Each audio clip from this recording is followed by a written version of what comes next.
Bueno, buenas tardes. Vamos a empezar con este seminario de Sociología de los Problemas Públicos, Perspectivas Teóricas e Investigación. Antes que nada, bueno, bienvenidos aquí a la Facultad Latinoamericana de Ciencias Sociales. Como siempre, es un gusto tener gente que venga de afuera por las actividades que estamos haciendo, así como también colegas que también aquí me están compartiendo con nosotros. ¿Verdad, colega? Este momento. Bueno, a mí me toca hacer un poco la presentación general de esto. Yo soy el coordinador de esto que se llama Sociología en la Frontera, que es un programa de acción de línea, que es algo que la institución ha venido desarrollando desde hace tiempo con la intención de generar vínculos intra y extra institucionales en el ámbito académico que impliquen incluir no solamente profesores de la sede, sino profesores externos y gente de dentro de la sede, alumnos, como gente de afuera de la sede, para desarrollar determinadas temáticas. Digamos, en nuestro caso, Sociología en la Frontera siempre fue un intento por ampliar y desarrollar un ámbito de discusión interdisciplinaria, por decirlo de manera muy fácil, aunque no es tan fácil hacerlo, y de repente lo interdisciplinario no es un buen concepto para discutir algunas cosas preocupaciones que tenemos. Pero bueno, este programa de acción de línea además es parte de un seminario de tesis de investigación, que es nuestro seminario de Sociología e Historia Cultural, que se desarrolla en la sede con alumnos del doctorado y la maestría en Ciencias Sociales. Y bueno, en ese seminario está el colega doctor Nelson Arteaga, la doctora Liliana Martínez y yo, el que hablo aquí, es el Santiago Carasal. Y bueno, se dio la oportunidad de que Paul esté aquí en una estancia ya hace bastante tiempo y se ha acercado a nosotros, sobre todo a Nelson, y bueno, planteó este tema que nos parecía un tema interesante. Fue como una especie de globo aerostático para medir la temperatura ambiente. Hubo mucha buena recepción, digamos, en un tema que es problemas públicos vistos desde la sociología, después de tanto tiempo que los problemas públicos se han visto desde el ámbito gerencial, administrativo y de gobierno.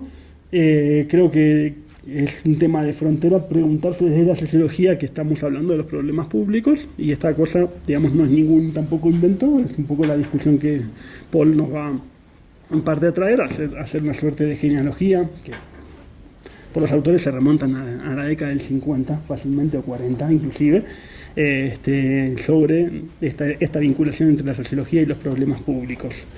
Bueno, Paul Hastassi es argentino, es un licenciado en Derecho, su maestría en Oñati en Sociología del Derecho y su doctorado en Sociología en la Universidad de Berkeley, California. Actualmente es investigador del Consejo Nacional de Investigaciones Científicas y Técnicas de la Argentina y está situado en la Universidad Nacional de Córdoba, en Argentina. Y bueno, yo, digamos, no sé si algo más sobre tus temas. Evidentemente los temas de Paul siguen siendo los temas del derecho, pero desde una perspectiva más bien sociológica, y de algunas interrogantes acerca del Estado y la seguridad y la configuración del Estado como un fenómeno evidentemente no legal simplemente, sino social también. Y bueno, sin más preámbulo, como se suele decir, le doy la palabra a Paul. Bienvenido y nuevamente muchas gracias a todos por estar aquí. Bien. Bueno, buenas tardes a todos. Nuevamente gracias por estar aquí. En particular gracias a Nelson Arteaga Botelho por la invitación en general y por lo compartido, y a Santiago por hacer esto posible y por las gestiones, etcétera. Muchas gracias por la oportunidad. Les cuento un poco cómo surge mi interés por los problemas públicos, y después por qué estamos haciendo un curso acá hoy, un seminario sobre sociología de los problemas públicos. Yo efectivamente estudio las transformaciones del Estado penal, la sociología del Estado, la sociología del castigo en Argentina y en Chile, y ahora estoy haciendo unas incursiones en México, de modo comparativo, histórico y comparativo, y en ese proceso de acercarme a las transformaciones de las burocracias penales, en Latinoamérica la el resultado o el fenómeno que se aparecía constantemente era, bueno, la preocupación o el diálogo con el problema de la seguridad. El problema de la seguridad, el problema de la inseguridad, que era un modo bastante común de acercarse a estas cuestiones. Yo me empecé a interesar un poco sobre qué es esto de los problemas específicos, de los problemas, en este caso el problema de la seguridad. Por un lado, se volvió casi inevitable para comprender esas transformaciones de las burocracias penales, pero por el otro, se convertía el problema, la cuestión de la seguridad, en una entidad sumamente amorfa, sumamente amplia, sumamente variada, y donde opinaban un montón y opinan constantemente una pluralidad de actores. Y la sociología de los problemas públicos, de algún modo, ciertos abordajes me permitieron ir como limpiando un poco el camino, ¿no? El objeto en pos de la construcción de ese objeto sociológico, como podrían ser incluso las políticas de seguridad y la transformación del Estado penal. De allí que le comento al doctor Arteaga, bueno, estoy haciendo esto, ¿de qué se trata? No es tan común esta perspectiva de los problemas públicos, a pesar de que tiene una viejísima tradición, un viejísimo lugar dentro de la tradición sociológica, los problemas públicos en sí, los problemas sociales, como sociología de los problemas sociales, no en relación histórica o en relación política con ellos, sino como objeto de indagación. Pero, bueno, eso varía de país a país, de disciplina y de academia a academia. Entonces ofrecí dar esta breve introducción a la sociología de los problemas públicos en el formato de seminario, y en ese sentido, bueno, de nuevo las tradiciones académicas varían. La idea es que sea un seminario, yo presento los marcos teóricos, algunos conceptos centrales, y después la idea es que dialoguemos a partir de también sus investigaciones, sus inquietudes, sus temas. Ese es básicamente el origen de esta actividad, que a la vez se integra bastante bien en sociología de las o la frontera. Estaba viendo los contenidos de este seminario, y al menos los contenidos denunciados explícitamente. Después la realidad es distinta, como todos sabemos. La sociología de las fronteras intenta, entre una de sus cosas, es cuestionar o colocar en entredicho modalidades recibidas de investigación, ¿no? Eso dice el documento inaugural. Y en el sentido de la sociología de los problemas públicos es sumamente oportuna o apropiada, o puede llegar a serlo, en su función de cuestionar objetos de sentido común en la práctica sociológica. Tanto de la sociología, de la ciencia política, o lo que venga a ser, existe usualmente una asunción, un tomar lo que son efectivamente problemas sociales como objetos sin reflexionar sobre ellos, incluso tomar las categorías y la conformación empírica específica como objeto sociológico, sin cuestionarse la construcción de ese objeto. Por ejemplo, en el caso de las políticas de seguridad, no sé si saben algo, pero una gran discusión es qué es la seguridad, qué no es la seguridad. Así empiezan una gran parte de los escritos, y bien las categorías de seguridad objetiva y seguridad subjetiva, ¿no? Bueno, no, dentro de la seguridad está esto, están los crímenes y está la sensación de inseguridad. Bueno, esas mismas categorías después se toman y se adoptan como punto de partida analítico, cuando son el resultado específico de la conformación de las decisiones públicas respecto de ese problema. Eso respecto de la seguridad, el desempleo, categorías de edad, procesos de violencia, etcétera, etcétera, pobreza, etcétera. Esos objetos prefigurados, preconstruidos, se asumen como... Entonces la sociología de los problemas públicos, si uno no va a hacer una sociología del problema público específico, al menos ser consciente de que puede servir para reflexionar sobre el objeto específico, ¿no? Segundo, la sociología de las fronteras, los procesos de cambio, parece ser un tema bastante central. La sociología de los problemas públicos, las distintas perspectivas, si algo tiene o es común a las distintas teorías que lo han seguido, es concentrarse en momentos de cambio, la producción de nuevos objetos, la producción de nuevas relaciones, la producción de nuevos regímenes de publicidad, de privacidad, de experiencias, de instituciones, de novedad. Entonces, una explicación de la novedad y el cambio desde distintas perspectivas.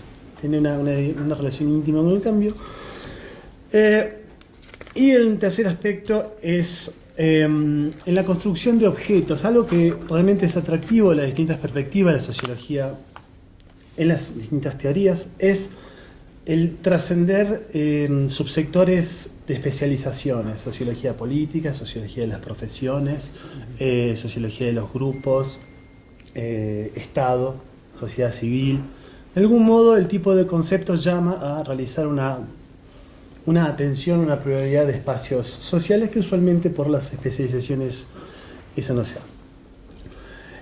Y finalmente, dentro de la sociología política, para aquellos que están sustantivamente interesados en la sociología política, puede pensarse que la sociología de los problemas públicos está menos presente en el centro de la producción de análisis, más que nada y significa una alternativa ante los análisis que se concentran usualmente en profesionales de la política, instituciones consolidadas, conectando a la sociedad civil con el Estado. Es un modo, en palabras de Federico Loren Balcarce, de problematizar la relación entre la sociedad civil y el Estado, ambos considerados como sumamente complejos, tanto el Estado como esa sociedad civil.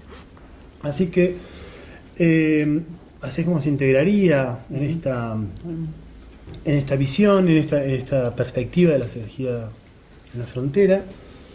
Yo ya me he presentado. La modalidad de trabajo que tengo pensado es conversar con ustedes, partir de sus problemas específicos, de lo que estén haciendo, y luego lo que vamos a hacer, me gustaría que brevemente cada uno se presente, porque la idea es poder conectar estos conceptos con sus trabajos. ¿Qué vamos a hacer hoy? Luego de presentarnos, la idea es hacer un recorrido general para ver qué vamos a ver los siguientes días. Allí vamos a ver la perspectiva funcionalista. No sé si tienen el programa, si les llegó el programa. No sé si les llegó el programa. Ahí están las perspectivas. Estas son todas las dimensiones a las distintas perspectivas: la del funcionalismo, la del interaccionismo simbólico, el estructuralismo genético, el pragmatismo francés. Hay otras. Este es un recorrido. Se podría hacer otro recorrido. Y hoy concentrarnos en la segunda parte. Hoy voy a hablar un montón yo, a pesar de y pido disculpas por mi estado semifebril. Estoy siendo afectado por la sociología de los problemas públicos. Y vamos a concentrarnos hoy en la perspectiva funcionalista, que es la de Robert Nisbet y Robert Merton. Robert Nisbet, yo creo que no se lee desde hace 5 décadas. Sí. Y es un tipo de producción sociológica, lo traigo solamente a colación porque está en el espacio de discusión, las alternativas teóricas, y porque representa, pero tiene unas virtudes importantes. Y después está Robert Merton, que quizás hace 4 décadas que no se lee, o en lugar de 6, 4. En general hay subdisciplinas, hay sectores de disciplina que lo tienen de modo más central. La sociología de la desviación lo considera bastante, la nueva sociología del tiempo y la temporalidad lo está rescatando. Hay un trabajito con Sorokin. Sí, un viejo, su primer trabajo con Pitirim Sorokin, otro. Pitirim. Sí, con Pedro Sorokin, que tampoco se lee demasiado, pero tiene la propiedad de anticipar un montón de temas de la sociología que por la historia específica suelen ser negados. Es como que Merton es un funcionalista y nada más.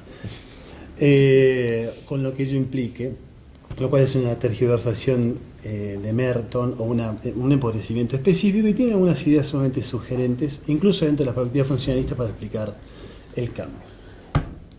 Dicho eso, hecha mi presentación, ahora me gustaría muy rápidamente ir sobre respecto a ustedes, conocer sus nombres, de dónde vienen, qué carreras y qué estudian, pero muy rápidamente, que no sea perder 25 minutos en esto, que me cuenten infinitamente. Otra opción es que les dé esto y después, ¿cómo estamos de tiempo? Yo creo que sería mejor pasar eso. La hoja. Sí. Sí. Bien. Por suerte tengo experimentados jugadores locales que me dicen no perdamos el envión porque bueno, ahí les pido entonces que me pongan el nombre y después cuando empecemos a dialogar, cuando se presenten, bueno, se va a saber qué es. Eso es lo que vamos a hacer hoy. Por sugerencia de los colegas, será una información meramente burocrática, ya se va a volver real ese nombre. Pasamos ahora entonces a lo que les dije. Al recorrido, ¿no? ¿Qué es lo que propongo que hagamos estos días? Haciéndolo en relación a un público que no sé quiénes son, porque los colegas sugieren que hagamos ese modo abreviado. Supongo que vienen de las ciencias sociales, supongo que están estudiando en distintos grados, con distintos tipos de atención o tensión respecto a sus trabajos finales, o quizás alguien viene de la administración pública, sí, ¿no? Lo cual es interesante, el tipo de programación que produce esto. Pero bueno, voy a hacer un tipo de descripción prescindiendo del conocimiento del público, lo cual es interesante. Bien. ¿Cuáles son los recorridos? ¿Cuáles son los autores que vemos? ¿Y qué vamos a ver? Primero es Merton, primero la perspectiva funcionalista, Robert Nisbet y Robert Merton. La perspectiva de Merton y la de Nisbet tienen la propiedad de que de algún modo inauguran, sistematizan esto de la sociología de los problemas públicos. La sociología de los problemas públicos y lo problematizan desde un lado bastante particular, que era la sociología de los problemas públicos, era antes un manual de introducción a la sociología. Era un curso que se daba y que se da hasta ahora en muchas universidades de Estados Unidos como introducción a la sociología. Entonces, cómo se introducía a los profesores, a los futuros alumnos con problemas sociales. Estos son los problemas sociales. Pero hacia la década del 50 y del 60 se empieza a producir, ya lo vamos a ver, fruto de una profesionalización de la sociología, una reflexión explícita respecto de lo que son los problemas sociales. De lo que antes era como, se llamaría temas sociales, un sinónimo de temas sociales, pasa a ser un objeto diferenciado dentro de la disciplina, y quienes lo inauguran de algún modo son Merton, de nuevo, Robert Merton, en ese texto que ustedes tienen ahí, en ese epílogo a esa edición de 1961. Si lo ven, el contenido de ese texto, y para eso lo puse, de ese libro, es un manual introductorio a la sociología, pero que tiene un epílogo que realmente abre y presenta toda una serie de dimensiones de análisis respecto a los problemas públicos. Y esas mismas dimensiones, de modo no reconocido, van a ser asumidas por las perspectivas posteriores. Primero, un clásico que va a ser la dimensión respecto al análisis de procesos. La producción de un problema social es un proceso específico que ocurre en el tiempo y que produce novedades, cambios, etc. El segundo aspecto que va a ser tematizado constantemente por los distintos acercamientos va a ser la preocupación por las condiciones objetivas. Un problema social no es solamente un juicio subjetivo respecto de algo que ocurre en la sociedad y que se quiere cambiar, sino que coexiste o requiere ciertas condiciones objetivas que producen esa problematización, que producen esa incomodidad, que producen esa tensión, que producen una atención específica. Eso lo van a destacar ellos. Algo importantísimo en la producción de lo que va a constituir o no constituir un problema social, interviene, y eso lo destacan ellos muy tempranamente, jueces. Jueces, específicos actores con específica autoridad o posicionados en lo que llaman posiciones estratégicas que definen qué es y qué no va a ser un problema social. Después está el siguiente aspecto, que es el de la conexión directa con el Estado y más que nada con el Estado en un sistema democrático. Ese es como un gran aspecto, y esta es otra de las justificaciones por la cual es relevante este tipo de conceptos, así yo al menos lo veo así, que es el hecho de ser un concepto apropiado para sociedades democráticas y que de algún modo ha proliferado en los últimos 50 años con la difusión mundial de la forma democrática, ¿no? Entonces tiene algo, se me produce más problemas intentar hacer dentro de un sistema totalitario una sociología de los problemas públicos. Y de algún modo la reestructuración de las relaciones sociales a partir de la incorporación, a partir de la instalación o de la consolidación del sistema democrático,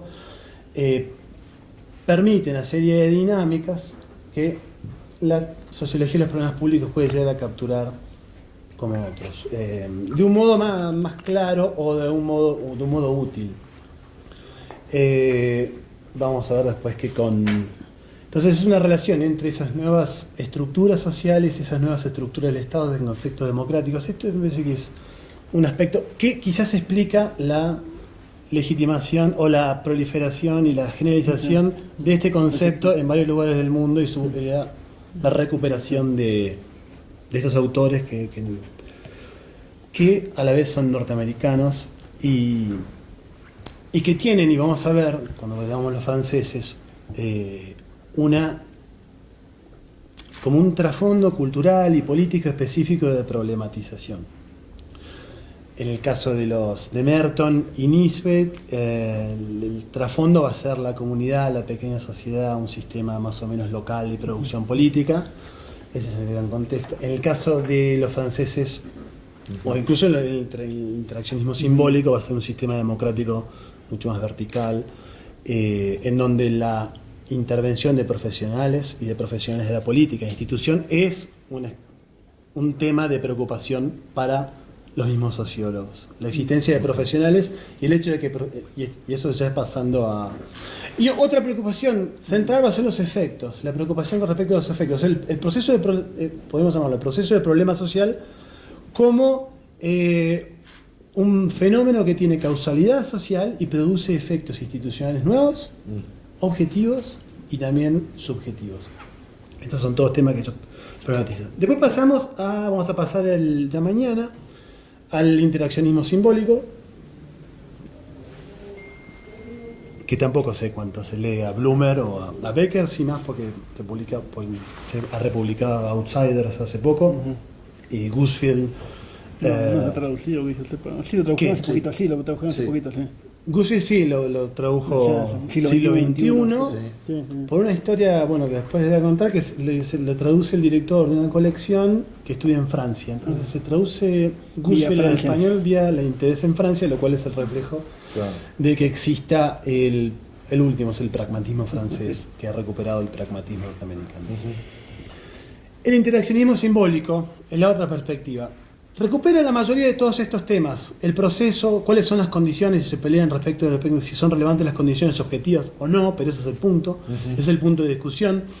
Los jueces, la existencia de los jueces, problematizan a los jueces de los problemas sociales, y ahí está el trabajo de Howard Becker, que es el de los emprendedores morales y el de los burócratas encargados de los problemas específicos.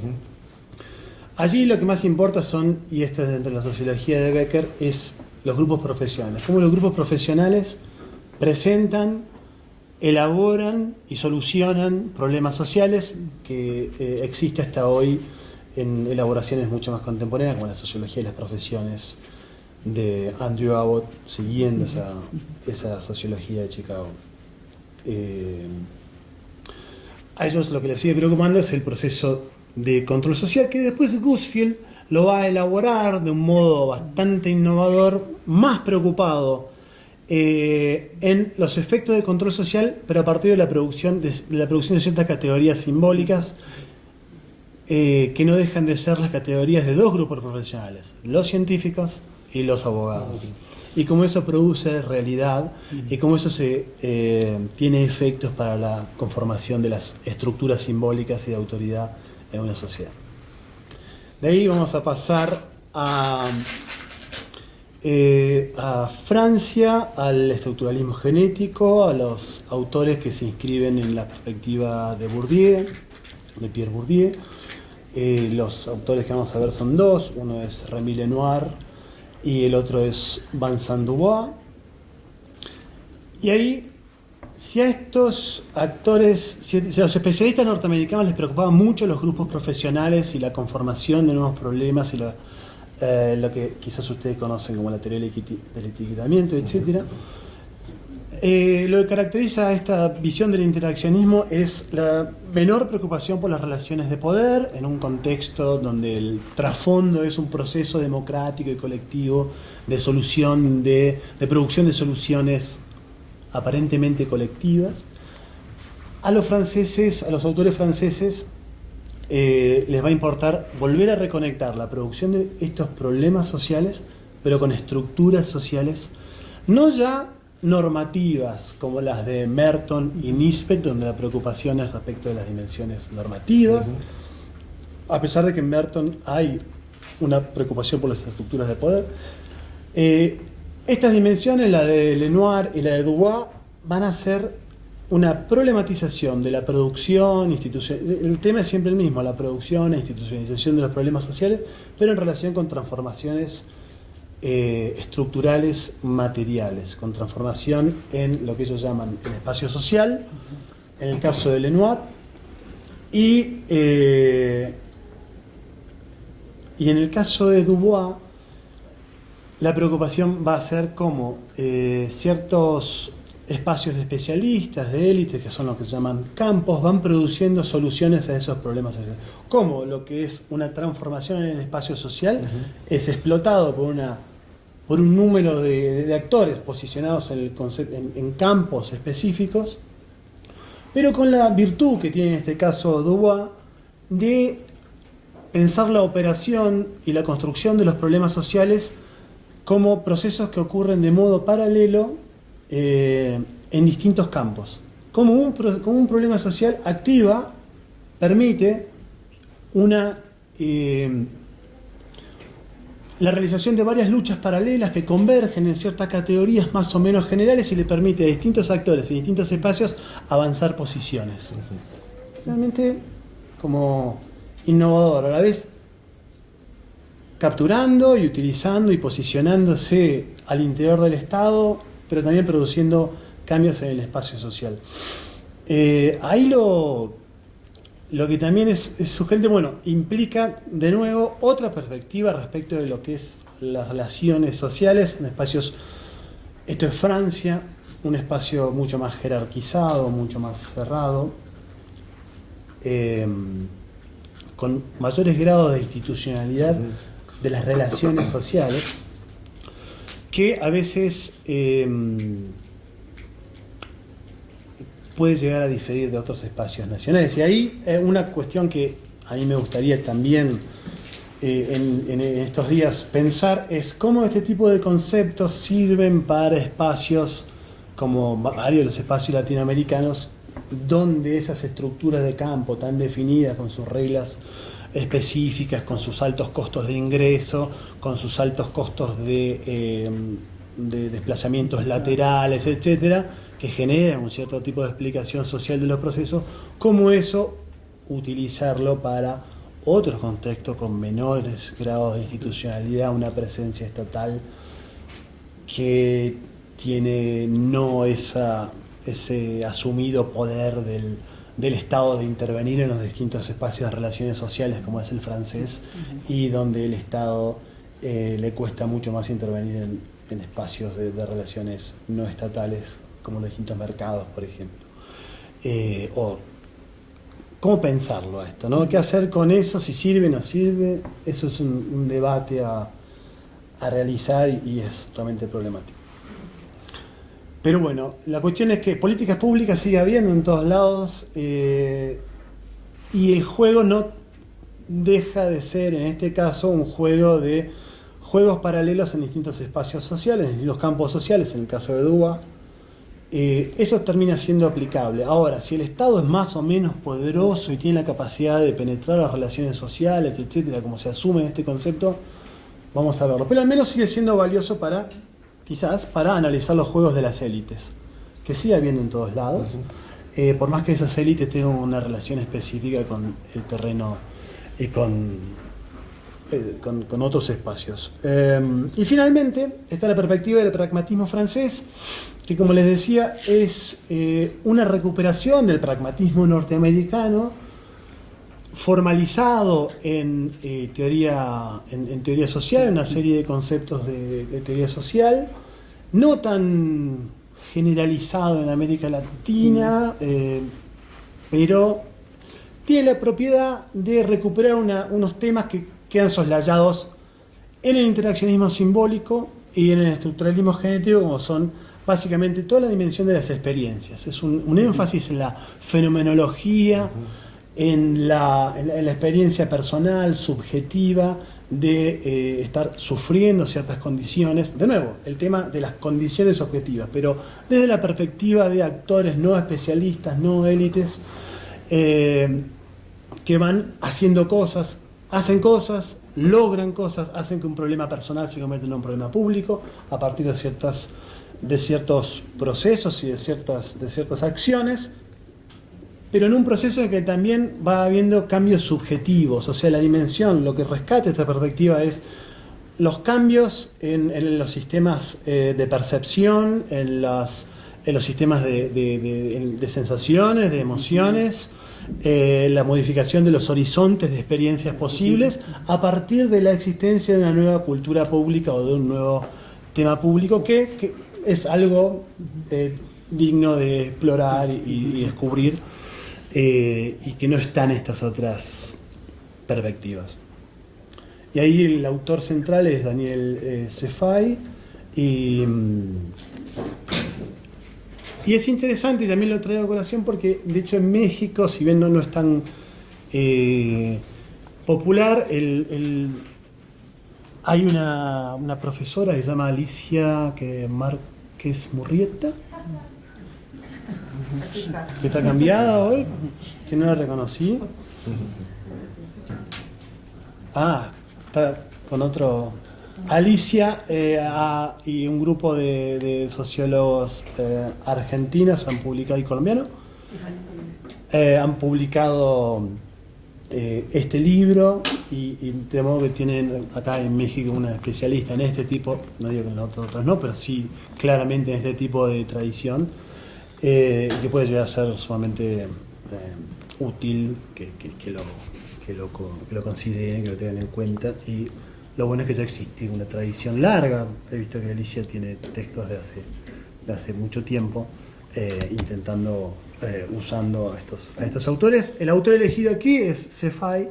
Hay otros, la tradición es grande, el grupo es extenso.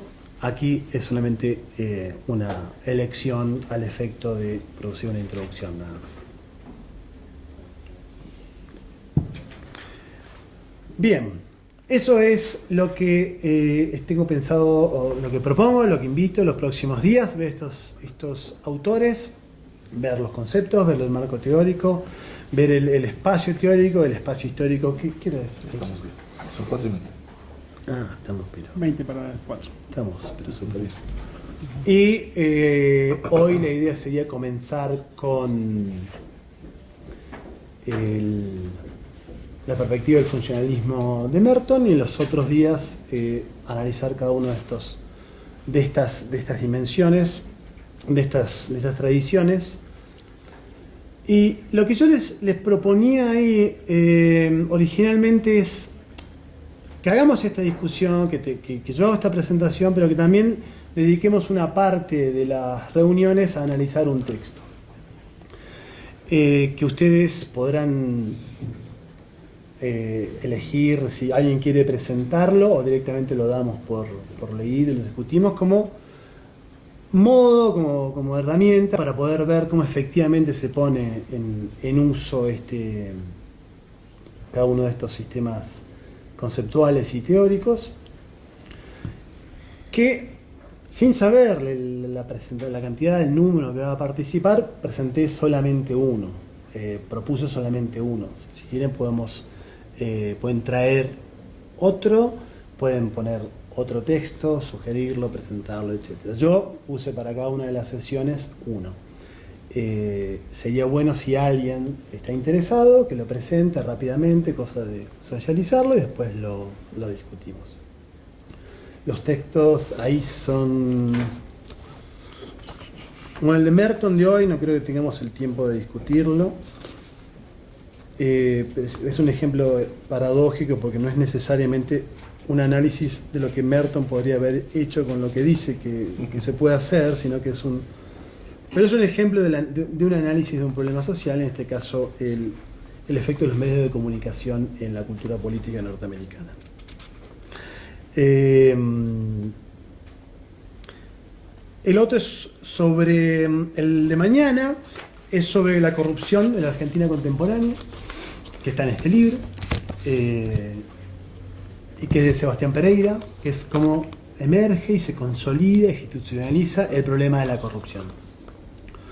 Si alguien quiere presentarlo, se anota, me lo dice, si no, directamente lo analizamos y lo discutimos colectivamente. A lo mejor sería que alguien lo presente para realizar un resumen. El otro es un texto mío, lo puso porque refiere a ciertas leyes y a ciertos procesos que tienen que ver con... Lo que intenté es que haya temas comunes. El primero va a ser sobre corrupción, lo cual tiene que ver con la legalidad de los actores estatales. El segundo es el mío sobre política de seguridad en Chile. Y ahí, si quieren, está el otro texto de Bourdieu sobre la política de vivienda. O sea que si quieren, uno puede presentar esto y alguien más puede presentar el de Bourdieu de política de vivienda, que es realmente quizás lo más elaborado, o una realización bastante acabada de un modo de analizar la producción de una política pública desde la convergencia de actores de distintos campos. Si quieren, lo podemos agregar como objeto de discusión para la segunda mitad de mañana. No sé qué les parece. Sí, no. ¿Se atrae? ¿No se atrae? ¿Se aburre? Santiago, ¿no te parece muy...? No, yo no. Es el público, la gente que viene acá es la que tiene que dar la voz. ¿Público? ¿Qué les parece entonces? No es un problema público. Es un problema público. Implica leer, implica presentar, implica consumo de tiempo, pero es sumamente satisfactorio. Y el tercero, no sé, ¿quieren que lo discutamos mañana como para planear o no? ¿No? ¿Sí? ¿No? Podemos votar colectivamente. Voto no vos. Voto no, pero no vos. Tienen razón en ese sentido los fenomenólogos, en el sentido de que la existencia de una comunidad, la copresencia, no hace interacción, sino que es un trabajo de producción de ese colectivo, sin lugar a dudas. ¿Nelson? Sí, ¿verdad? ¿Cuál me toca? No. Yo lo hago. No, yo lo pondría mañana como para ver dos modalidades. Si nos hace lo ponemos como segundo, lo podemos ya discutir. La cuestión es si van a tener tiempo de leerlo. Sería para pasado mañana. Está distribuido. Yo leo el de pasado mañana. ¿Cuál aconsejas tú? Yo lo presento. Es el de Bourdieu, la producción de campo, la construcción del mercado. ¿Cómo se llama? La construcción del mercado. Sí, la producción de la política de vivienda. Pero yo te decía, bueno, terminaste con... Sí. Yo aliento eso. Muchas gracias, Nelson. Y el tercero que vamos a discutir... Para pasado mañana. Pasado mañana. Ya está. Venís el jueves. Claro, por supuesto. Casos y problemas públicos, la inseguridad y el caso Bloomberg, que fue un caso muy, muy famoso en Argentina en el siglo XXI, y el que se me ocurría también agregar sería el texto de Alicia sobre el aborto. No sé si estás de acuerdo, Alicia, me parece y si vas a venir lo puedes presentar tú, o si no vas a venir podemos hablar de... El viernes sería. El viernes. Tengo todavía que... Sí, lo ves. Bueno, lo ves. Esto del aborto. No, el aborto es el caso... El de Paulina. El caso Paulina, sí. Público interpelado. Sí, es la construcción de un público y cómo se van sucediendo las problematizaciones en distintos espacios. Es un muy buen ejemplo de la perspectiva de otro autor que es Querey, Barthélemy, Ujú. pero se relaciona con esta tradición de cómo se va produciendo. Lo que me interesa es un ejemplo de cómo se va difundiendo de algún modo en distintas arenas un mismo problema, ¿no? ¿No? Sí, sí, sí. Nada más te confirmo que fue de John Viernes y adelante. ¿No? Sí, pues si no lo presenta además, como para tener dos perspectivas, la seguridad, el modo en que se va problematizando la seguridad a partir de un caso y el modo en que se va construyendo ciertas narrativas y ciertos modos de relacionarse y problematizarse el aborto a partir del caso Paulina, se llama, ¿no? Caso Paulina, en México, lo cual puede ser que sea más familiar para ustedes. Solo faltaría alguien que nos apoyara el día de mañana. ¿Quién sabe, no? Bien, Nelson. Yo ya me puse. Ya te Yo sacrificaste. ya me puse de cooperativo, no sean así. Mañana. Vamos. Es sobre la corrupción, que parece que es un tema importante. No, parece que se trata bastante en México el tema de la corrupción. Parece que AMLO ha hecho casi la mitad de su propaganda, o sea, de su plan político centrado en la corrupción. Quizá puede ser interesante comprender cómo pasa a ser tan centrado en una política o una dimensión de la política. ¿Me podrían repetir el texto de la corrupción, por favor? Se llama La estabilización de un problema público, la corrupción en la Argentina contemporánea. Ah, está en tu libro. ¿Sí? Eso lo puedo... Ya está. Otra voluntaria. Listo, perfecto. Gracias. Ahora sí, podemos seguir. Ya pasamos del problema subjetivo El problema de la organización. De la creación del colectivo, Con sacar de ocho, ansiedad, pero se pudo, tensión, claro. decisión, etcétera, pero no quiere decir que no haya relaciones de demanda efectiva, de interpelación. Funciona. Bien, hecho eso. ¿Perdón? Carla va a cambiar entonces el texto que nos está acá para compartirlo con el... ¿Cuál? El de corrupción. No, ese está. No le mandó. Ah, eso yo lo mandé A ver. con posterioridad. Pero yo le pedí a María Eugenia que Sí. que hace todo. No sé. Bueno, solo para decir que no todos lo tienen. Ok, Ah, entonces. perfecto. Ya está. Sí, no, pero yo lo había enviado. Sí. Ok. Está enviado y también está enviado el de... hay uno solo, lo que pasa es que es largo, el de corrupción. De hecho pueden hacer los dos. Pueden presentarlo más uno. Son 55 páginas muy metódicas porque es el resumen de un libro. Entonces, bueno, quizá el editor del libro sabe por qué es tan largo, pero es un capítulo extenso. Entonces, por eso puse uno solo. Para mañana, sí. Sí, claro. Pero es simple, no tiene nada de Además, por estilo complejo. Flaxo, todo para mañana. Bien leído. Se lee rápido, es un Se lee texto rápido. muy claro, muy lineal, es simple. Y habla de un tema que quizás pueda llegar a ser iluminador para el caso de México. De México y de casi todos lados, porque el problema de la corrupción es un tema, Es el tema que está alrededor de la construcción de problemas públicos en América Latina. es uno de los grandes Sí, temas, ¿no? sí. Y realmente creo que sirve como modelo, ese texto es fantástico, aparte de un libro más grande que publicó Siglo XXI, es realmente un modelo de análisis, de aplicación de esta perspectiva. Bien, dicho eso, vamos a intentar realizar un recorrido rapidísimo sobre Merton y Nisbet. Esto sería lo que haríamos para hoy. Y antes de entrar en... perdón. Mañana la idea sería que el que presente y resuma el texto en 15 minutos. Como para que todos tengamos una idea. 10, 15 minutos nomás. Es suficiente, no tiene que ser una reconstrucción detallada.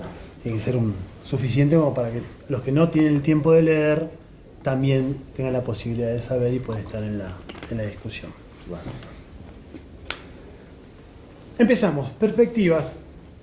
De hecho, Robert Nisbet, a quien nadie lee con razón, porque es realmente parte de una vieja tradición de sociología, es el que coedita con Bottomore el famoso libro sobre historia de la teoría social. pero pertenece es entre un durkheimiano y funcionalista.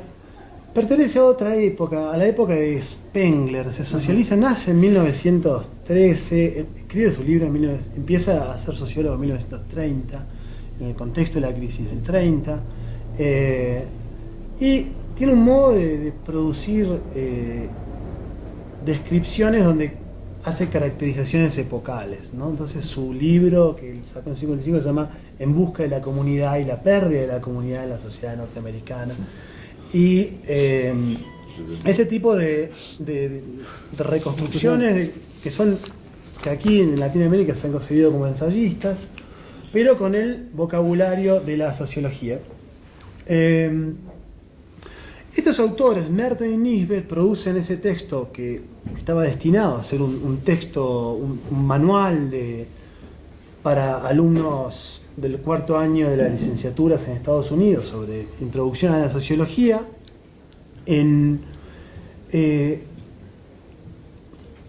Empiezan a problematizar esta cuestión de los problemas sociales y lo hacen en un momento en el cual la sociología norteamericana se está consolidando, se está profesionalizando. De hecho, la historia de la sociología es, en el caso de Norteamérica, la realización de estudios en conexión con políticas sociales. Entonces, de algún modo, algo parecido a cómo se va institucionalizando la sociología y más que nada, cómo se va practicando después de la transición a la democracia aquí, pero en Estados Unidos se produce esa simbiosis entre problemas sociales específicos, tanto problemas nacionales, procesos nacionales, como problemas locales, como en el caso de Chicago. De hecho, la Escuela de Chicago y Howard Becker se organizan y hacen sus primeras armas sociológicas pero en Chicago, en proyectos de desarrollo urbano, de análisis de distintas cuestiones, etcétera.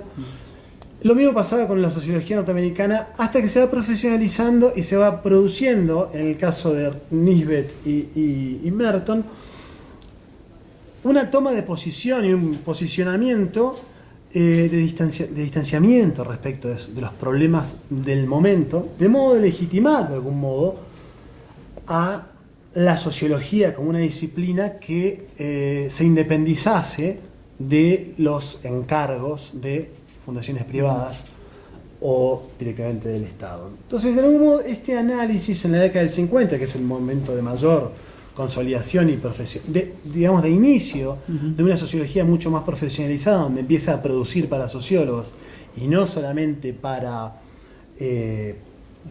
comitentes, para gente que los contrata, produce este tipo de reflexión sobre qué es un problema social. Ahora, lo producen también en un espacio en el cual Harvard, en este caso Merton desde Columbia, y Harvard se estaban a la vez distanciando de la sociología, que era del centro de la sociología, que era Chicago. Y se estaba produciendo esa consolidación en el caso de Columbia y las universidades de la costa oeste de California, que es donde se va a formar Nisbet, y donde va a estar trabajando después al momento de producir este trabajo, las universidades del sistema de la Universidad de California, donde convergían en el caso de Nisbet, una vieja autores con una gran perspectiva histórica, y donde se refugiaron también muchos autores venidos de Alemania, que van a conformar ese contexto de producción de la sociología con una gran sensibilidad histórica. Ahí estaba Robert Nisbet.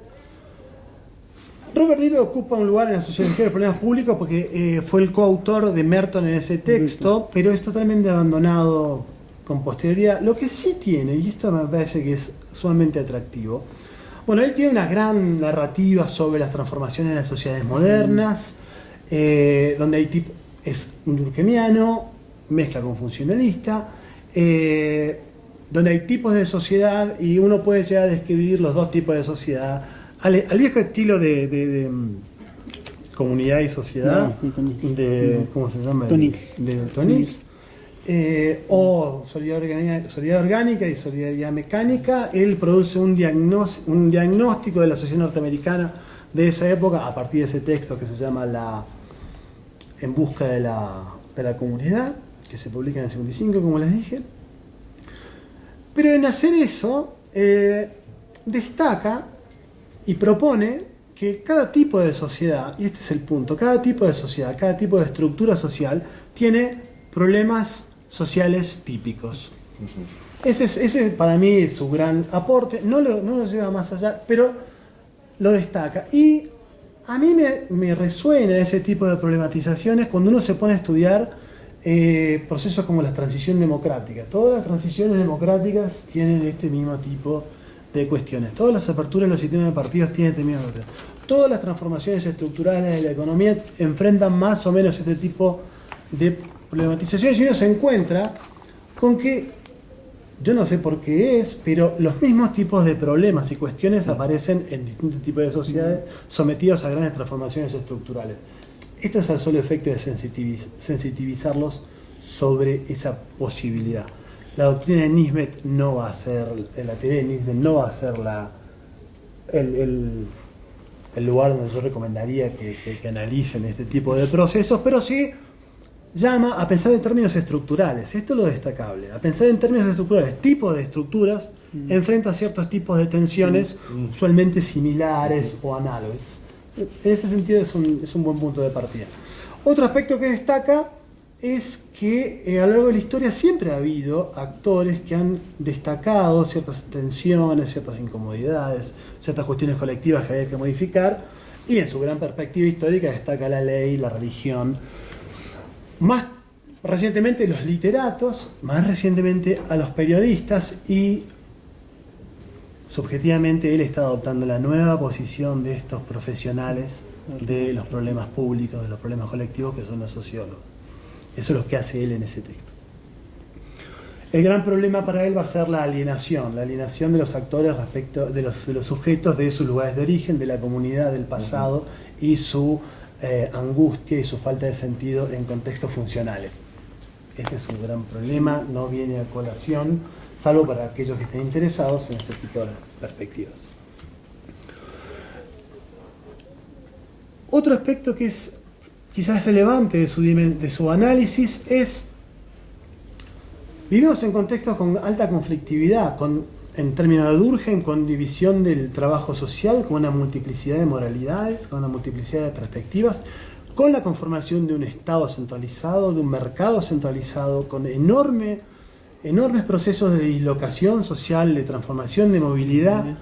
La tendencia a sentirse extrañado, alienado, problematizado, no cómodo, con lo que nos toca o con lo que nos va tocando vivir, parece ser una propiedad de la modernidad, lo cual a la vez es una dimensión sumamente importante para todo aquel que quiera darle algún sentido a esa dislocación. Es un elemento a tener en cuenta. Es el contexto de Nisbet, pero más allá de que su diagnóstico de la modernidad sea relevante o no, lo importante es su pensamiento estructural, la dimensión estructural. Ese es el porque ¿qué pasa? En el interaccionismo simbólico eso va a desaparecer de modo importante. Se va a desaparecer. Y cuando el interaccionismo simbólico diga que estudia los problemas sociales, todas estas grandes estructuras, grandes transformaciones, desaparecen de la problematización. Entonces, es relevante recordar esas condiciones estructurales. Bien. Y ahora pasamos a Robert King Merton.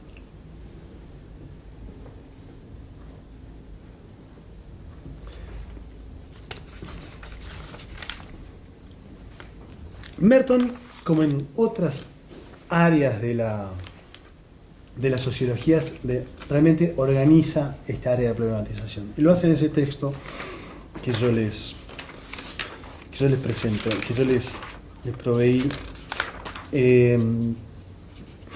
Y lo organiza y lo hace de época muy temprana. Quizás casi todos, si hicieron sociología o algo relacionado con sociología, le llegaron anomia y estructura social, ¿no? Entonces y lo hace muy tempranamente. ¿Saben quién es Merton? Organiza no solamente la problematización desde la perspectiva funcional en teoría de estructura social, sino que de algún modo organiza también este tipo de cuestionamientos respecto a los problemas sociales. A Merton le importaba mucho, y eso se ve muy claro en su texto Anomia y estructura social, las tensiones sociales, los procesos en los cuales se producían ciertas novedades a partir de lo que él va a llamar básicamente tensiones sociales. En inglés es strain, ¿no? Procesos de tensiones sociales, que está presente desde Anomia y estructura social. No sé si se recuerdan algo de ese texto. ¿Quién de acá no lo leyó sería? O quizá nadie lo leyó. Sí, se ha leído. Hace mucho tiempo. Se lee una sola vez. Una sola vez, eso. Se lee una sola vez, se pasa ese examen, o lo que sea. Se le clasifica de funcionalista y pasamos a lo verdadero. Inmediatamente.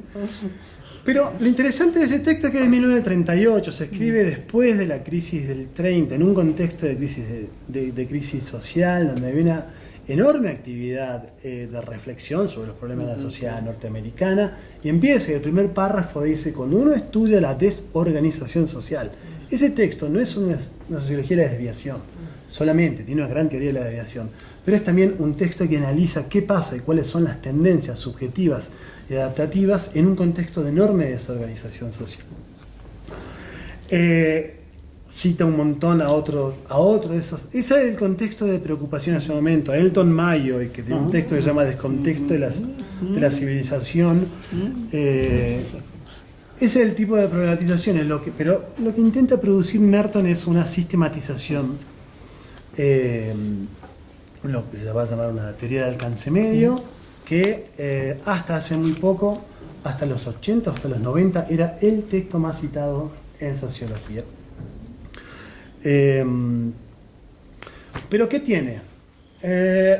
¿Y por qué es relevante Anomia de estructura social? En Merton usualmente se lo considera como, y lo es, alguien que sistematiza el análisis funcionalista, ¿no? El análisis de las consecuencias objetivas entre estructuras sociales, que las define. Las estructuras sociales son básicamente normativas, sistemas de normas más o menos individualizados, generalizados, consolidados y hechos conscientes.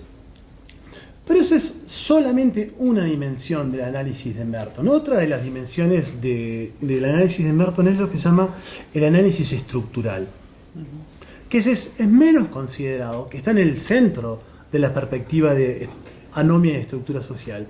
Y es básicamente preguntarse qué hacen ciertos sujetos en ciertos contextos estructurados. Eso se llama análisis estructural dentro de la sociología de Merton, que tiene este análisis la propiedad de explicar ciertos patrones, no solamente a partir de las funciones, no solamente a partir de lo que se llama el análisis funcional, de qué aspecto de la sociedad produce sobre qué otro aspecto de la sociedad, sino la problematización de cómo ciertos contextos estructurales llevan a las personas a realizar ciertas cosas. Ese es el eje de anomia y estructura social.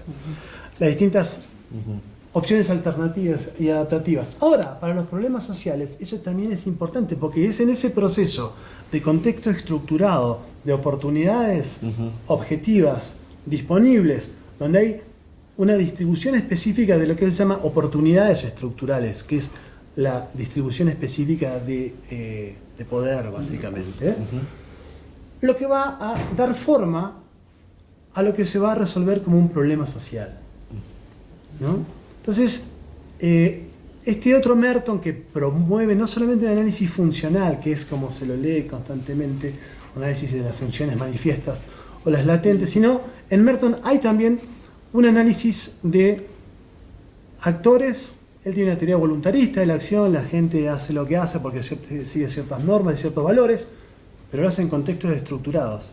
Y para la sociología, para la conformación de un problema social, este contexto estructurado varía de realidad a realidad y va a significar un resultado específico de acuerdo a ese contexto estructural. Y hay una tercera dimensión en Merton que usualmente se soslaya, que es la dimensión temporal.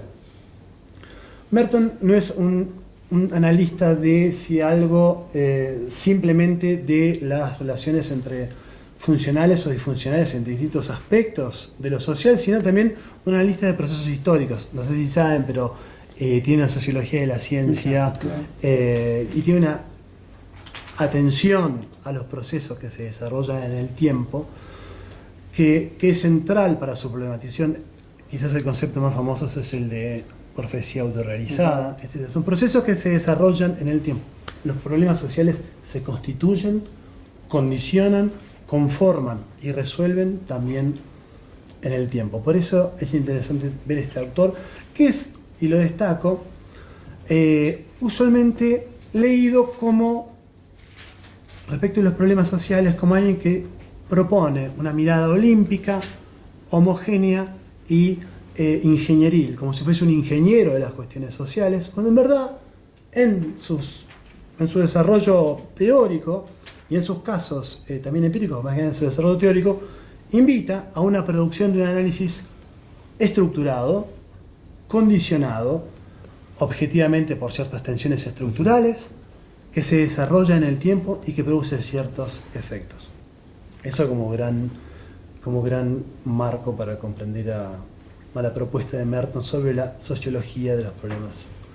En este caso se va a llamar de los problemas sociales, y eso va a ser una cierta evolución que vamos a ver a lo largo de los distintos autores, el paso de problemas sociales a problemas públicos. Pero incluso dentro de la perspectiva de Merton está la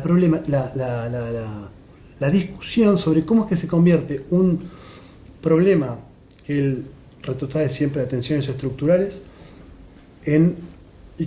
cómo pasa de un proceso privado a un proceso público. Está también tematizado. ¿Y cuáles son las condiciones en las cuales ese proceso privado se convierte en público? ¿Cómo se generaliza? Etc.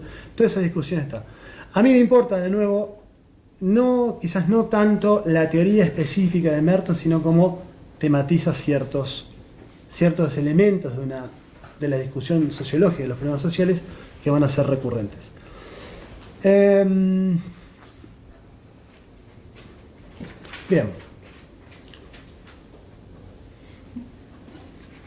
Ahí en ese texto que yo les envié hay dos lugares donde se presenta una teoría de los problemas sociales. Primero en el prefacio, que lo escriben Merton y Nisbet, y segundo, el posfacio, el epílogo, que lo escribe solamente Merton. En el prefacio ahí anuncian una serie de tesis centrales para esta perspectiva en general. Primero, los problemas sociales son tan parte de lo normal como cualquier otro proceso, son parte de lo que ocurre, lo cual rompe con la visión de que los problemas sociales son lo foráneo, lo extraño. Es un proceso común, un fenómeno social que es producido por las mismas funciones en este caso, por los mismos procesos que producen orden, son los mismos que producen desorden. Entonces son parte cotidiana y van a estar con nosotros eternamente mientras haya organizaciones sociales. Pero eso se produce, y de nuevo, recuerden a Nisbet, vivimos en sociedades sumamente complejas, sumamente diversas, con una pluralidad de principios normativos que coexisten, con una pluralidad de roles, con una pluralidad de visiones. Pero el punto de ellos es como la normalidad de los problemas sociales, no la anormalidad, lo cual llama a tener lo cual invita a considerarlo y tenerlo como una parte importante de la sociología. Ahí la definición que presentan, la inicial, es básicamente un problema social es una función latente, es el efecto de uno de estos procesos normales que no es reconocido como tal. Entonces, la tarea del sociólogo, y ahí va a ser algo central, él va a tener varias perspectivas respecto a cómo tiene que posicionarse el sociólogo, pero va a ser descubrir que lo que se considera un problema social es una consecuencia no buscada de procesos e instituciones totalmente aceptadas. Lo cual invita también a destacar toda la dimensión de lo reconocido y lo no reconocido públicamente, lo que está en la conciencia pública y lo que no está. En ese sentido no es nada menor el tipo de trabajo que realiza.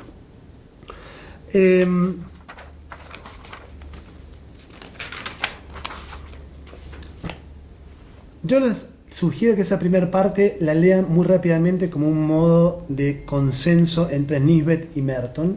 Es como un lenguaje general, vago, no es una teoría específica, pero son entre los puntos. Entonces, cada tipo de estructura tiene ciertos tipos de problemas y grados de problemas que son particulares. Eso es la perspectiva de Nisbet, que en Merton también se integraría. Merton difiere, y esto es importante, difiere respecto del tipo de objeto social con que analiza. En algunos momentos Merton estudia tipos sociales, tipos de sociedades, modernas, primitivas, simples, complejas. En otros, y en sus momentos mucho más ricos, del análisis funcional, dice, uno con el análisis funcional siempre parte de los conceptos normativos existentes. Pero cuáles son las dimensiones normativas de las cuales se parte, depende del analista. Y es la mayoría de los casos. Partimos de un sistema normativo, un sistema social específico, y lo conectamos con otro. O sea, no parte de estas totalidades como su punto de prioridad, sino que varía y varía de analista en analista.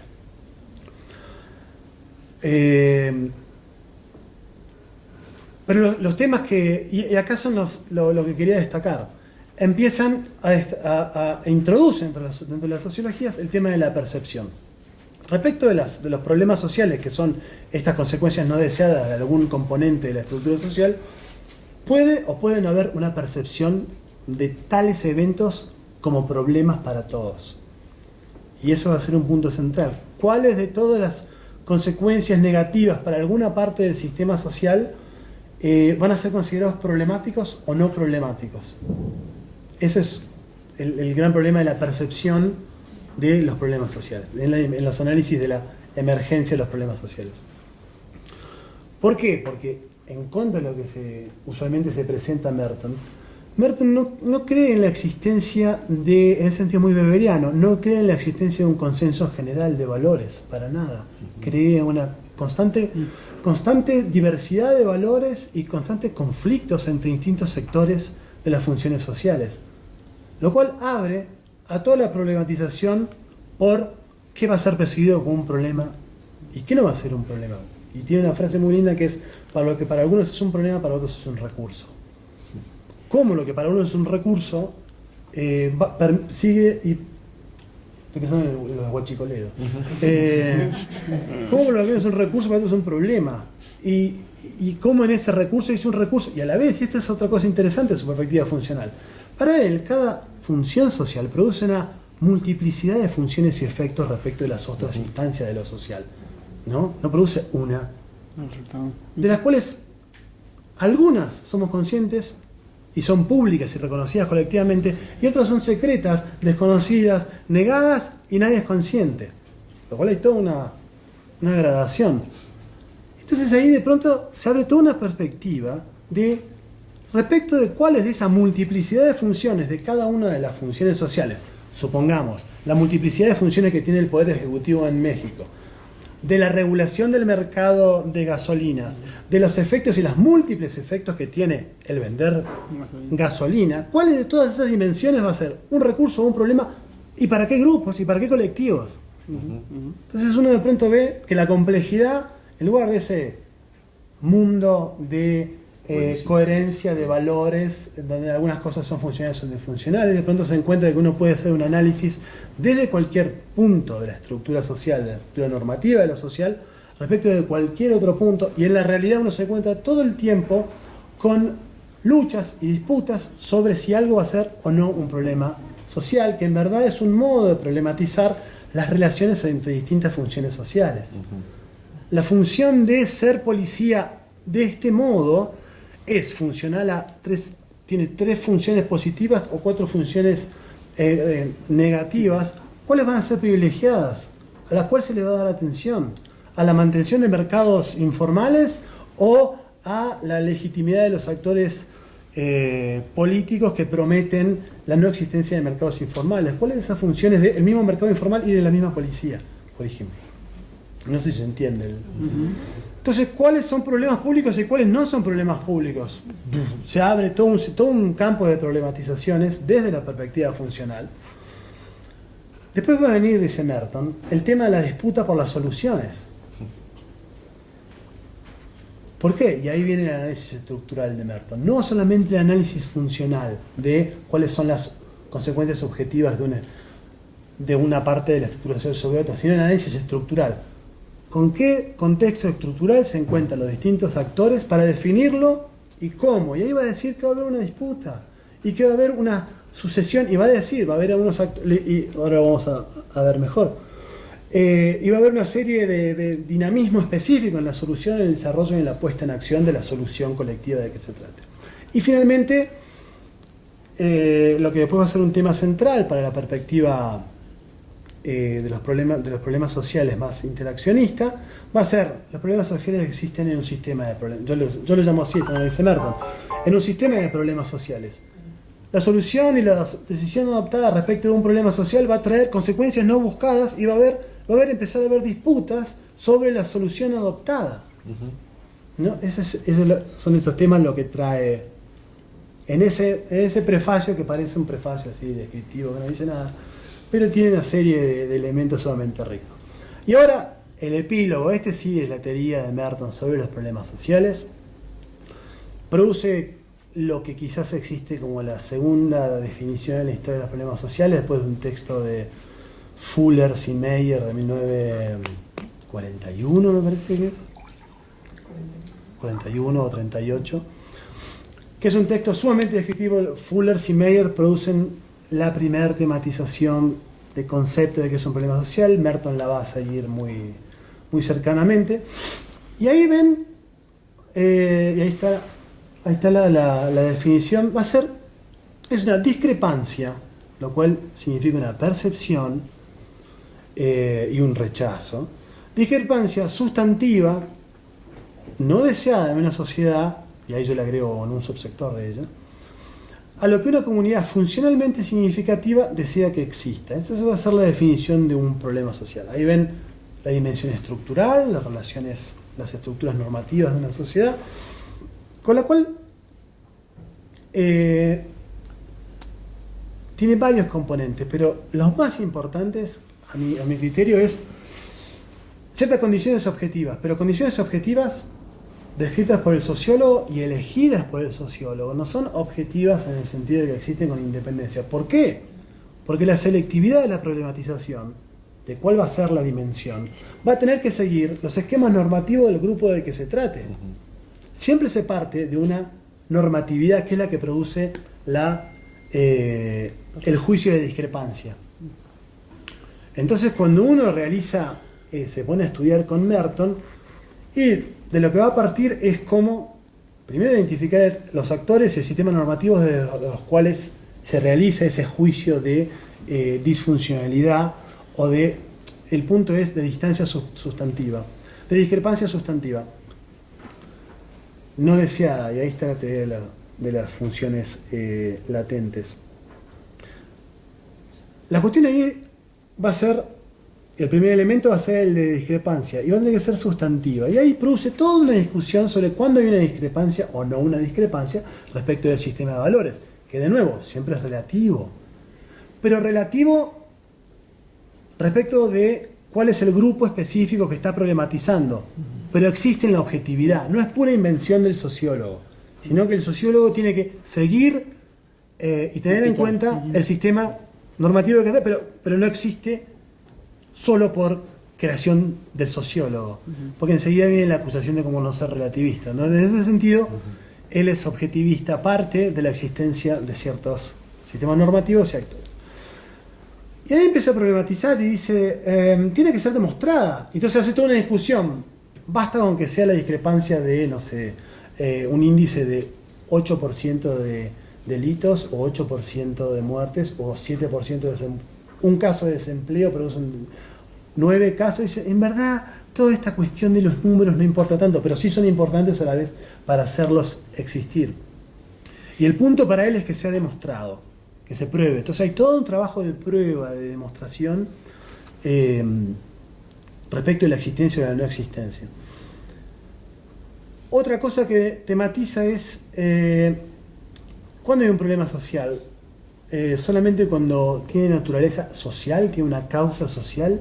No, dice, también hay problemas sociales que son producidos por factores naturales. Lo importante es que tenga efectos sobre la funcionalidad de que se trate, sobre el sistema normativo de que se trate, o que sean incluso de naturaleza psicológica, no importa. Esto es sumamente importante para toda la discusión hoy sobre medio ambiente, polución, etcétera. Después viene el aparentemente monolítico y gris Merton. Dice, mire, para que un problema social existe, no solamente tiene que haber una discrepancia con las condiciones objetivas y los valores de alguien, sino que hay jueces de los problemas sociales. No existen en el mundo como existen las estrellas, sino que existen a partir de que ciertos actores declaran la existencia de lo que llaman los definidores sociales, los definidores de problemas. Si existe un problema social o no, va a ser porque ciertos actores ocupados en posiciones estratégicas deciden sobre la política social, y eso tiene que ver con el Estado, ¿no? Está esa conexión con el Estado. Y hay un error, pero lo identifican para el resto. Enseguida, en su perspectiva, hay un proceso de producción de portavoces y de gente que se interesa en eso. El proceso, una vez, y esta es una dimensión importante, la dimensión temporal, una vez que se ha identificado, va a haber disputas. ¿Por qué? Porque vivimos en sociedades complejas, no todos van a acordar. Y el contexto normativo respecto del cual se problematice dice, y esto es sumamente importante, hay muy pocos valores en todas las sociedades que todos compartan.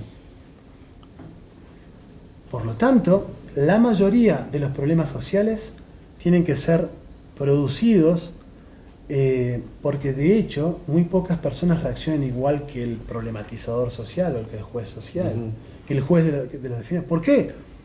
Porque salvo dice respecto del asesinato, no hay muchos otros valores que sean ampliamente compartidos, lo cual llama a dos historias. Una, la historia de la difusión de ciertos valores.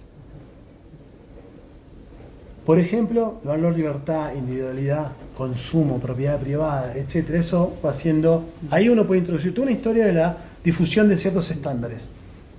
Y a la vez conectarlo con el trabajo de los definidores.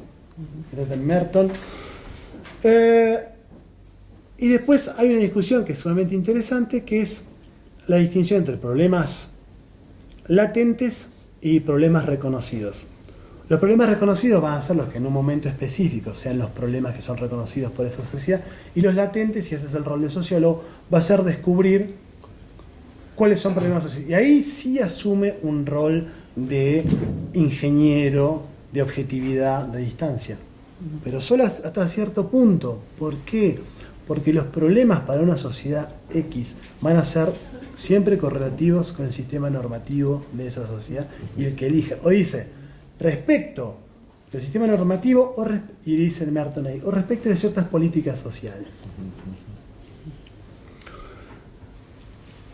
Y en la distinción entre problemas latentes y problemas manifiestos, los manifiestos son los reconocidos públicamente y los latentes son los que descubre el sociólogo, va a estar el tema que va a suceder en todas las otras perspectivas de convertir un problema no reconocido en un problema conocido. Si bien él lo tematiza como la intervención del sociólogo, es esa dimensión de no reconocimiento a reconocimiento la que también está en su perspectiva. Finalmente va a decir, hace falta que haya una percepción de corregibilidad, porque puede ser que culturalmente haya cierto fatalismo. Sí. Lo cual también invita a preguntarse por qué no todos los actores de esa sociedad actúan y se escandalizan respecto a ciertos procesos. Y de nuevo, uno también podría realizar una descripción de la distribución social del fatalismo, por clase más que nada, por ejemplo. Y otra cosa que destaco todo esto porque no es que parezca una novedad extraordinaria e impresionante. El punto es que los sucesivos, más que nada el interaccionismo, va a decir, todas estas dimensiones no estaban, Merton se las olvidó, y claramente están en Merton y son específicamente, en este caso, la dimensión de los profesionales. Ahí no se ve mucho, pero dice profesionales. Con esta existencia, en la existencia de un problema público hay usualmente la intervención de intelectuales libres, especialistas técnicos o críticos sociales. O sea, a la existencia de un problema también hay un grupo de profesionales que están interviniendo en ese proceso. Y va a distinguir dos grandes tipos de procesos: los procesos de desorganización social y el proceso de desviación. El proceso, el de desorganización social son fallas en distintos componentes, ese es su aspecto central, no es tan relevante. El que sí es más relevante es el de desviación. ¿Pero por qué? De nuevo, estos son dos tipos de lo que se llama la discrepancia sustantiva. Puede ser por desorganización social, quiere decir producto de procesos que son reconocidos como aceptables, pero que tienen ciertas dimensiones que hacen que no se realicen del modo esperado. Y el otro responde a dimensiones más subjetivas y es actores que actúan contra las expectativas que se esperan respecto del estándar que sea. Y ahí distingue entre la desviación aberrante, que es la oculta, es aquel que oculta la discrepancia, es el delincuente común, y la inconformista. Y ahí yo quiero llamar la atención a esta figura del inconformista. Porque en la perspectiva de Merton, el inconformista es aquel que anuncia el disenso respecto de valores, que lo hace públicamente, que lo hace con visibilidad y que apunta a valores superiores. Dice él, no es una cuestión privada, sino una cuestión colectiva. Y en el proceso intenta obtener, dice, el asentimiento de otros e imponer una nueva moralidad o restablecer una modalidad olvidada. Y ahí los ejemplos que tiene son actores políticos como Gandhi, como Oliver Cromwell, como Trotsky. Ese es el tipo de actores en el que está pensando Merton. O campañas orquestadas. Y ahí, en ese actor inconformista, está la figura del individuo que produce una nueva normatividad, que propone una nueva normatividad, o que haya una menor distancia entre lo que se promete socialmente, los estándares sociales, y las relaciones sociales y la realidad de las relaciones sociales. Que tienen que para mí es sumamente refrescante para la perspectiva funcionalista de Merton. ¿Por qué? Porque es un actor y una pluralidad de actores que le da una dinámica específica a todos los sistemas normativos dentro de la dimensión de Merton. Cuando uno ve en Merton y realiza un análisis de una estructura estática, normativa, respecto de lo cual ciertos componentes son funcionales o no, es realmente una visión empobrecida de Merton. En esta visión, y para mí, lo que ocurre es que su teoría de los problemas sociales le da una dinámica sumamente central a la evolución de los sistemas normativos, que se producen por conflictos respecto de los valores, la emergencia de ciertos especialistas, el descubrimiento, las decisiones colectivas por parte de la autoridad y su intervención en ciertos subsectores de esos sistemas, lo que se llama áreas institucionales. Lo cual le da una posibilidad de análisis a esta perspectiva de análisis funcional que se aparece sumamente dinámica. Para mí es como el componente dinámico del funcionalismo de Merton respecto de cambios producidos por este mecanismo. Después hay otros tipos de cambios, pero este sería uno de los mecanismos de cambio dentro de la perspectiva funcional de Merton. Hay otros, la constante, que es lo que pasa la mayor parte de las veces, la constante interacción de consecuencias no buscadas de un subsistema sobre otro subsistema. No sé, hay una lucha entre específicos actores políticos, específicos actores económicos que producen el empobrecimiento de la mitad de la población. Esa sería una consecuencia no buscada de las intenciones normativas de ciertos grupos de especialistas económicos. Bueno, enseguida eso emerge como problema, o no, pero puede existir como problema de latente a manifiesto, y se va a producir una nueva rearticulación de los modos de relacionarse en los sistemas sociales a partir de la problematización de si el efecto que produce cierto sector del sistema normativo e institucional tiene que ser ese o no, si hay que modificarlo, si hay que cambiarlo, si hay que llamar o no, lo cual le da toda una dinámica a la perspectiva de análisis funcional estructural de Merton, que no estaría sin este concepto de problema social. O sea, en esta perspectiva, los problemas sociales son un gran dinamizador de todas las estructuras, particularmente de estructuras normativas, que de modo consciente. Y hay una política de Merton, hay un objetivo político, que es incrementar la conciencia y los modos de intervención reflexivos sobre las relaciones entre sistemas sociales. Lo cual es menor para el tipo de perspectiva. Y está muy alejado de esta perspectiva de análisis funcional llano, que reproduce y que vuelve al equilibrio constante. No, es falso. Esto es cómo dar cuenta de la transformación de los sistemas normativos a partir de un mecanismo bastante conceptualizado, que es el de la dinámica de un problema público. Entonces, a mí me parece atractivo. Lo cual intentar salvar, resucitar a Merton en 2 días. Pero ojo, ¿qué sucede? Que si bien este tipo de análisis parece extraño para el contexto sociológico, es el modo típico de problematización, o es uno de los modos típicos de problematización en contextos no... es como el modo más difundido. Es un modo casi de sentido común de la cultura sociológica general. Normalizado, digamos. Claro, que se parte de un problema para algún sistema, para una parte del sistema, por ejemplo, no vienen niños a la escuela, o no sé, lo que sea. Bueno, ¿qué lo causa? Se eligen 3 o 4 aspectos, se descubrió que era esta otra causa que no se había establecido, era una función latente, ahora es una función manifiesta, X producida ahí, y esto es lo que se interviene, y este es el modelo más o menos general. Olvidándose que en ese proceso están todas estas otras dimensiones de descubrimiento, designación, luchas, jueces específicos, consecuencias no buscadas, etc.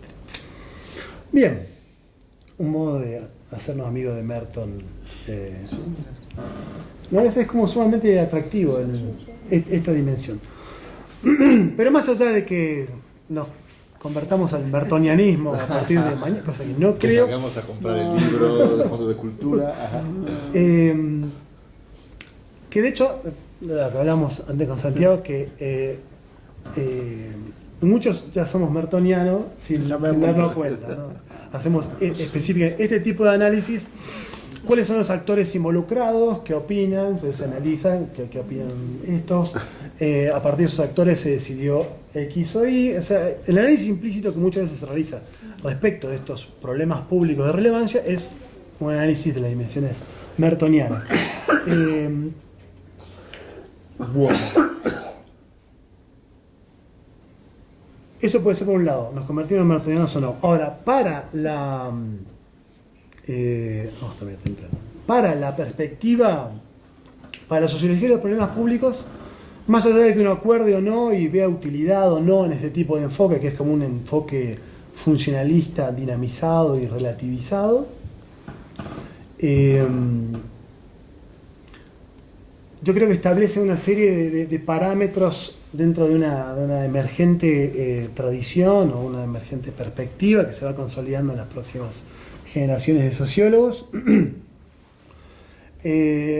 Primero la complejidad, el análisis de la complejidad social, el hecho de que los problemas sociales se producen en sociedades complejas, donde interaccionan una multiplicidad de esferas sociales. Eso creo que es una constante que va a pasar siempre, incluso desde el interaccionismo simbólico, desde la teoría del estructuralismo genético, de Dubois, etc. Eso va a pasar, o sea, la posibilidad de poner y problematizar una pluralidad de esferas sociales y ver cómo se producen ciertos efectos nuevos en relación con el Estado y las políticas públicas. Eso va a ser algo que Merton sistematiza en ese texto.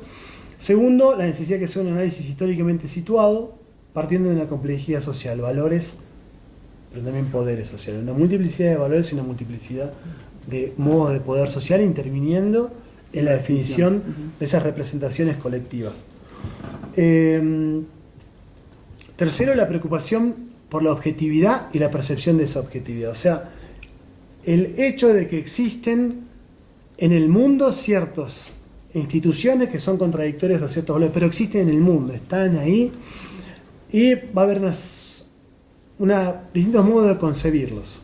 Uno va a ser horizontes de exigibilidad, otro va a ser el espacio social, los campos sociales, el interaccionismo simbólico no se va lo va a ver de otro modo, y lo va a discutir. Incluso Becker va a decir, no, mira, la objetividad en verdad no existe, eso es con el ejemplo de las brujas de Salem, pero existían mujeres, al menos en las brujas de Salem, y existían un montón de... Y las quemaron. Y las quemaron. Y objetivamente las quemaron. Y de hecho muchos estudios hablan de los problemas económicos que estaban viviendo en la colonia de Salem, etcétera. Entonces las brujas, si bien las brujas voladoras efectivamente no existían como tales, el proceso de definición de eso como bruja y mujeres que fueron quemadas, etcétera, en virtud de un sistema, lo que sí existía era un sistema normativo. La iglesia era bastante fuerte en ese momento, en el sistema colonial, etcétera, etcétera. Todas esas cosas, esa objetividad existía. Las tensiones existían y la percepción. Entonces, ¿cuáles son las condiciones de percepción de lo que son considerados problemas sociales? Segundo, la distancia social respecto de esa objetividad, las distancias de experiencia social respecto de eso, todo eso lo inaugura Merton, la dimensión de la experiencia específica respecto de esa tensión. La cuestión de la percepción, que él problematiza como problemas manifiestos y latentes, va a ser un tema que va a emerger y va a ser el gran tema. ¿Por qué algo pasa de una experiencia crítica, subjetiva, a una preocupación social? Va a ser el gran tema de la sociología de los problemas, de hecho, de los problemas públicos, porque algo pasa a tener un contenido público. Bueno, está en Merton con la distinción entre problemas manifiestos y problemas latentes. Y luego la definición del problema, todo el proceso de juicio, la existencia de especialistas, autoridades, profesionales de la definición, la naturaleza procesual del proceso va a ser otra dimensión que va a estar en Merton y va a ser adoptada por todas las perspectivas. La participación de algunos actores, incluso el desviado inconformista, de un paso. De un modo, Loren Balcarce, el sociólogo argentino, que manifiesta ese es un modo de analizar la relación entre sociedad civil y Estado, el proceso de problematización de cualquier cuestión de que se trata de eso, de llevar ciertas relaciones, ciertas experiencias con ciertos sistemas de relaciones a el encuentro con la autoridad oficial. Y la dimensión de los efectos. O sea, estos procesos producen efectos. Son un hecho social en el sentido de que producen efectivamente efectos normativos, efectos institucionales, nuevas profesiones, nuevos especialistas, nuevos esquemas, nuevos modos de saber. Estoy pensando en las estadísticas del crimen, las encuestas del crimen, que existen todos los años, y nuevas experiencias subjetivas, nuevas estructuras de subjetividad producidas por estos nuevos objetos derivados de estos procesos. Estos son como unos temas constantes que los pongo ahí para en las siguientes reuniones poder compararlos. Todo eso en las 30 páginas de Merton, que pobre Merton nadie lee y que es tratado rápidamente como, y eso lo dice Becker y mañana lo vamos a ver, con una perspectiva, ¿cómo es que le dice? Menor. No, una perspectiva quizás demasiado unificada, de objetivista y unificada. Y lo cita, vuelve a tematizar todas estas dimensiones con otro vocabulario, pero ya olvidándose de varios de estos aspectos, en particular la dimensión de los poderes, la dimensión de las condiciones estructurales que llevan a eso, etcétera, etcétera. Bueno, listo, entonces mañana vamos a ver cómo difiere la perspectiva del interaccionismo, más que nada, en tres autores que son Herbert Blumer, Howard Becker y Joseph Gusfield, donde cuando lean los textos para mañana piensen, lo que les pido, lo que sugiero es todas estas dimensiones que vimos que estaban hoy, cómo ellos las retoman, y si las retoman de modo coherente, o las reconocen, no las reconocen y cómo las modifican. Bueno, como vemos tenemos mucho para... Y mañana seguimos con lo de la objetividad. Bueno, gracias. Buenísimo.